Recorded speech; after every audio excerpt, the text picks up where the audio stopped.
வணக்கம் and welcome to Madurai IAS academy. இன்னைக்கு நம்ம இந்த வீடியோவில் என்ன பார்க்க போறோம்னா டிஎன்பிஎஸ்சி குரூப் 1 மெயின்ஸ் 2024 கொஸ்டின் பேப்பரை அனலைஸ் பண்ண போறோம். ஏற்கனவே ஜெனரல் ஸ்டடீஸ் பேப்பர் 2 பேப்பர் 3 பார்த்துட்டோம். இப்போ பேப்பர் 4 நேற்று நடந்த எக்ஸாம், அதாவது டிசம்பர் 13 நடந்த எக்ஸாம், அதில் பார்க்க போறோம். ஃபர்ஸ்ட் யூனிட் 1ல 10 மார்க் அண்ட் 15 மார்க்ஸ் பார்க்க போறோம். ஃபர்ஸ்ட் 10 மார்க் 4ல் 3 கொஸ்டின் எழுதணும். ஸோ ஃபர்ஸ்ட் கொஸ்டின் என்ன பார்க்கணும்? ஃபர்ஸ்ட் கொஸ்டின் எதுனா discuss the industrial problems in India. இந்தியாவில் உள்ள தொழில்துறை பிரச்சனைகளை பற்றி விவாதிக்கவும். அது ரெண்டாவது question what are the ecological and environmental impacts of green revolution. So பசுமை புரட்சியை பற்றி ரெண்டாவது கொஸ்டின் கொடுத்துருக்காங்க. பசுமை புரட்சியின் சுற்றுச்சூழல் மற்றும் தாக்கங்கள் என்ன அப்படின்னு சொல்லி கேட்டிருக்காங்க. இது ஈஸியான கொஸ்டின். அடுத்து மூணாவது discuss the need for the conservation and utility of water. நீரின் பாதுகாப்பு மற்றும் பயன்பாட்டு தேவை பற்றி விவாதிக்கவும். அடுத்து நாலாவது question brief account of Chambal Basin and describe the remains in Tamil Nadu. So Tamil Nadu ஜாகிரபியில் கொஸ்டின் கேட்டிருக்காங்க. சம்பல் படுகை பற்றி, அப்புறம் பார்த்தீங்கன்னா தமிழ்நாட்டில் உள்ள பள்ளத்தாக்குகளை விவரிக்கவும் அப்படின்னு சொல்லி கொடுத்துருக்காங்க. ஸோ இதில் 4ல் 3 எழுதணும். ஸோ ஈஸியாக எழுதிடலாம். அடுத்து செக்ஷன் பி பார்த்தீங்கன்னா 15 மார்க் கொஸ்டின். இதில் பார்த்தீங்கன்னா 4ல் 3 எழுதணும். அஞ்சாவது question describe the bottom relief features of Arabian Sea. அடுத்து ஆறாவது question write a short note on major tribes of India. இந்தியாவின் முக்கிய பழங்குடியினர் இருக்காங்களே, அவங்கள பற்றி சிறுகுறிப்பு எழுதுகன்னு சொல்லி கேட்டிருக்காங்க. இது ஈஸியான கொஸ்டின் தான். அடுத்து ஏழாவது question what are the objectives and process of Samudrayaan mission and role of NIOT in the mission. Samudrayaan இயக்கத்தின் நோக்கங்கள் மற்றும் செயல்முறை மற்றும் பணியில் NIOTயின் பங்கு என்னன்னு சொல்லி கேட்டிருக்காங்க. அடுத்து eighth question compare and contrast national park, wildlife sanctuary, biosphere reserve and objectives of man and biosphere programme. இந்த கொஸ்டின் அடிக்கடி ரிப்பீட்டாக கேட்டிருக்காங்க. தேசிய பூங்கா, வனவிலங்கு சரணாலயம், அப்புறம் உயிர்கால காப்பகம், அதுக்கப்புறம் மேன் அண்ட் பயோஸ்பியர் ப்ரோக்ராம், இதை பற்றி கேட்டிருக்காங்க. ஸோ இது ஒப்பிட்டு கேட்டிருக்காங்க. கம்பேர் அண்ட் கான்ட்ராஸ்ட் கேட்டிருக்காங்க. ஸோ இதில் 4ல் 3 எழுதணும். அடுத்து யூனிட் 2ல் பார்த்தீங்கன்னா செக்ஷன் ஏ, இதில் 4ல் 3 எழுதணும். 10 மார்க் கொஸ்டின். ஃபர்ஸ்ட் கொஸ்டின் பாருங்க, feature of Kigali amendment and discuss the time scale of implementation.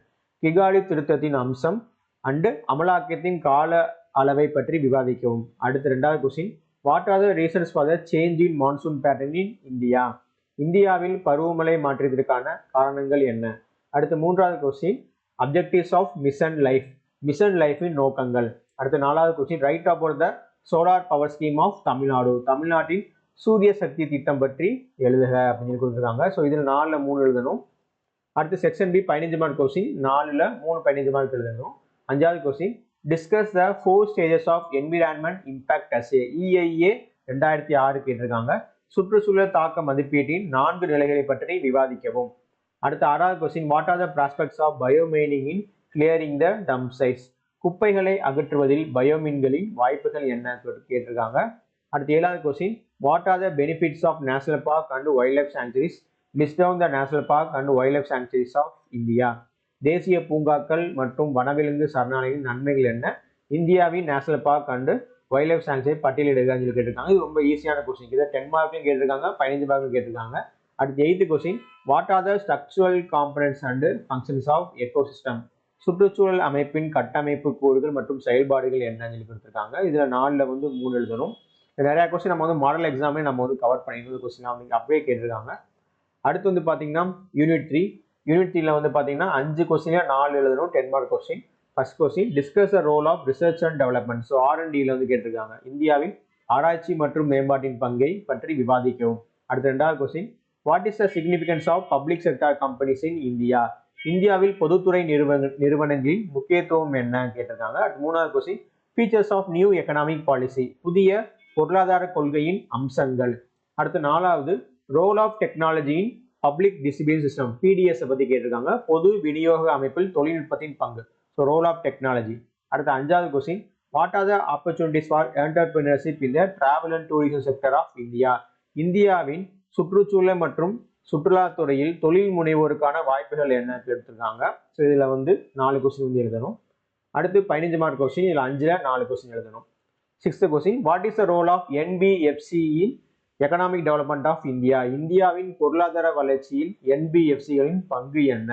அடுத்து 7வது question evaluate the tax revenues of the union government.